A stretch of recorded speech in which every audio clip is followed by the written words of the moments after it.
ये बहुत ही unique recipe है जिसको बनाने के लिए सिर्फ 3-4 चीज़ों की ज़रूरत होगी और चीज़ें भी हमारे घर में मौजूद होंगी। हम सिर्फ वो चीज़ें बनाते हैं जो हमारे घर में मौजूद हो, बाहर से कोई एक्स्ट्रा सामान ना मंगवाना पड़े। मेरी कोशिश यही होती है कि मैं आप सबके लिए आसान और ईज़ी मेथड वाली रेसिपी लेके आऊँ जो कि आप लोग बनाएँ और बच्चों को भी खिलाएँ। और ये बच्चों के लंच बॉक्स के लिए भी ठीक है। जो बच्चे मिर्चें कम खाते हैं ये उनके लिए तो बहुत ही बेस्ट रेसिपी है ये। अस्सलाम वालेकुम माय यूट्यूब फैमिली, कैसे हैं आप सब लोग। उम्मीद करती हूँ आप सब लोग भी ठीक होंगे, खैर खैरियत से होंगे। आज हम बनाएंगे इंग्लिश आलू की टिक्कियाँ जिसको बनाना बहुत इजी। यहाँ पर मैंने 3 आलू लिए हैं और इसको क्यूब की शक्ल में कट कर लिया। अब इसके अंदर ठंडा पानी डाल दें और इसको फिर अच्छे से मिक्स करके धो लें।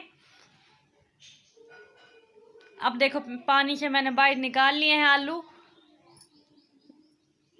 आलू ज़्यादा मोटा ना हो और अब इसको डीप फ्राई कर लें 2 चम्मच ऑयल के अंदर।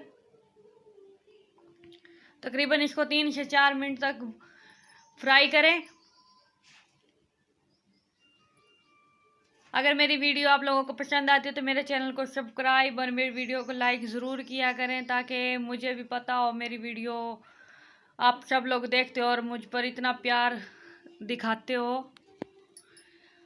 अब ये फ्राई हो चुके हैं। अब इनको थोड़ी देर ठंडा होने के बाद मैंने सबसे पहले नमक शामिल किया। अब काली मिर्च 1 चम्मच, आप लोग अपने हिसाब से भी कम या ज़्यादा कर सकते हैं। अब इनको अच्छे से मिक्स कर लें और ये मिक्स हो चुके हैं। अब इसके अंदर कॉर्नफ्लोर शामिल कर दें 3 से 4 चम्मच।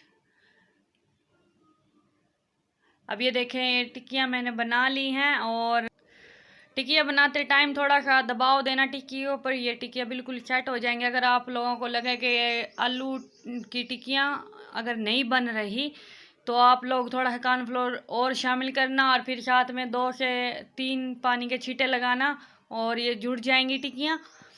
और फिर इसके बाद मैंने ऑयल में ये फ्राई होने के लिए रख दी। अब इसको इतना फ्राई करना है कि इसका थोड़ा गोल्डन कलर आ जाए। और ये बहुत मज़े की रेसिपी बनी है। मेरे बच्चों ने बहुत शौक़ के साथ खाई है और बोल रहे थे मम्मा हमें और चाहिए।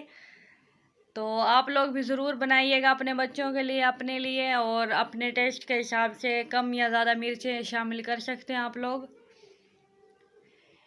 पुराने तरीके को अब आप लोग छोड़ दें, अब ये नया तरीका आजमा लें।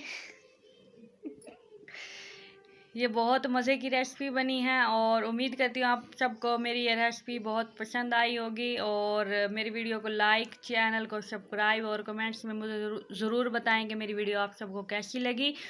और साथ में आप लोग ये भी बताया करें कि आप लोग किधर से मेरी वीडियो को देख रहे हैं और मुझे भी पता हो मेरी वीडियो कहाँ कहाँ तक जाती है, कौन कौन मेरी वीडियो को देखता है। तो अगली वीडियो तक के लिए मुझे इजाज़त दें। अल्लाह हाफिज़।